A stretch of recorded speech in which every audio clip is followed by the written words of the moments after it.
Judges chapter 6. The Israelites did evil in the eyes of the Lord, and for 7 years he gave them into the hands of the Midianites. Because the power of Midian was so oppressive, the Israelites prepared shelters for themselves in mountain clefts, caves, and strongholds. Whenever the Israelites planted their crops, the Midianites, the Amalekites, and other eastern peoples invaded the country.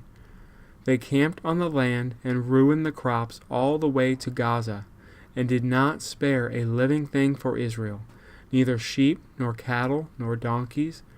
They came up with their livestock and their tents like swarms of locusts. It was impossible to count them or their camels. They invaded the land to ravage it. Midian so impoverished the Israelites that they cried out to the Lord for help. When the Israelites cried out to the Lord because of Midian, he sent them a prophet, who said, "This is what the Lord, the God of Israel, says. I brought you up out of Egypt, out of the land of slavery. I rescued you from the hand of the Egyptians, and I delivered you from the hand of all your oppressors. I drove them out before you and gave you their land. I said to you, I am the Lord, your God. Do not worship the gods of the Amorites, in whose land you live. But you have not listened to me." The angel of the Lord came and sat under the oak in Ophrah, that belonged to Joash the Abiezrite, where his son Gideon was threshing wheat in a winepress to keep it from the Midianites. When the angel of the Lord appeared to Gideon, he said, "The Lord is with you, mighty warrior." "Pardon me, my lord," Gideon replied. "But if the Lord is with us, why has all this happened to us? Where are all his wonders that our ancestors told us about when they said, 'Did not the Lord bring us up out of Egypt?' But now the Lord has abandoned us and given us into the hand of Midian." The Lord turned to him and said, "Go in the strength you have, and save Israel out of Midian's hands. Am I not sending you?" "Pardon me, my lord," Gideon replied, "but how can I save Israel? My clan is the weakest in Manasseh, and I am the least in my family." The Lord answered, "I will be with you, and you will strike down all the Midianites, leaving none alive." Gideon replied, "If now I have found favor in your eyes, give me a sign that it is really you talking to me. Please do not go away until I come back and bring my offering and set it before you." And the Lord said, "I will wait until you return." Gideon went inside, prepared a young goat. From an ephah of flour he made bread without yeast, putting the meat in a basket and its broth in a pot. He brought them out and offered them to him under the oak. The angel of God said to him, "Take the meat and the unleavened bread, place them on this rock, and pour out the broth." And Gideon did so. Then the angel of the Lord touched the meat and the unleavened bread with the tip of the staff that was in his hand. Fire flared from the rock, consuming the meat and the bread, and the angel of the Lord disappeared. When Gideon realized that it was the angel of the Lord, he exclaimed, "Alas, sovereign Lord, I have seen the angel of the Lord face to face." But the Lord said to him, "Peace, do not be afraid. You are not going to die." So Gideon built an altar to the Lord there and called it, "The Lord is Peace." To this day it stands in Ophrah of the Abiezrites.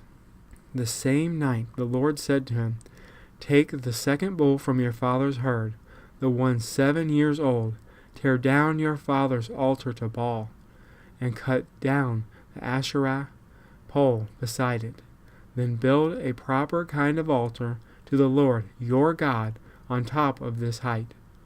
Using the wood of the Asherah pole that you cut down, offer the second bull as a burnt offering." So Gideon took 10 of his servants and did as the Lord told him. But because he was afraid of his family and the townspeople, he did it all at night, rather than in daytime. In the morning, when the people of the town got up, there was Baal's altar, demolished, with the Asherah pole beside it cut down, and the second bull sacrificed on the newly built altar. They asked each other, "Who did this?" When they carefully investigated, they were told, "Gideon, son of Joash, did it."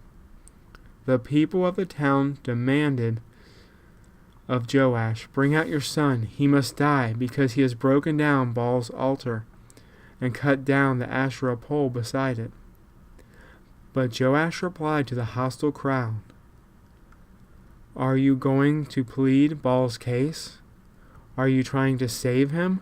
Whoever fights for him shall be put to death by morning. If Baal really is a god, he can defend himself when someone breaks down his altar." So because Gideon broke down Baal's altar, they gave him the name Jerub-Baal that day, saying, "Let Baal contend with him."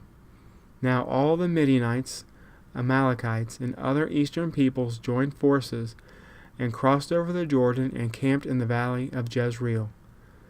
Then the Spirit of the Lord came on Gideon, and he blew a trumpet, summoning the Abiezrites to follow him. He sent messengers throughout Manasseh, calling them to arms, and also into Asher, Zebulun, and Naphtali, so that they too went up to meet them. Gideon said to God, "If you will save Israel by my hand, as you have promised, look, I will place a wool fleece on the threshing floor. If there is dew only on the fleece, and all the ground is dry, then I will know that you will save Israel by my hand, as you said." And that is what happened. Gideon rose the next day. He squeezed the fleece and wrung out the dew, a bowl full of water. Then Gideon said to God, "Do not be angry with me. Let me make just one more request. Allow me one more test with the fleece, but this time make the fleece dry and let the ground be covered with dew." That night God did so. Only the fleece was dry, all the ground was covered with dew.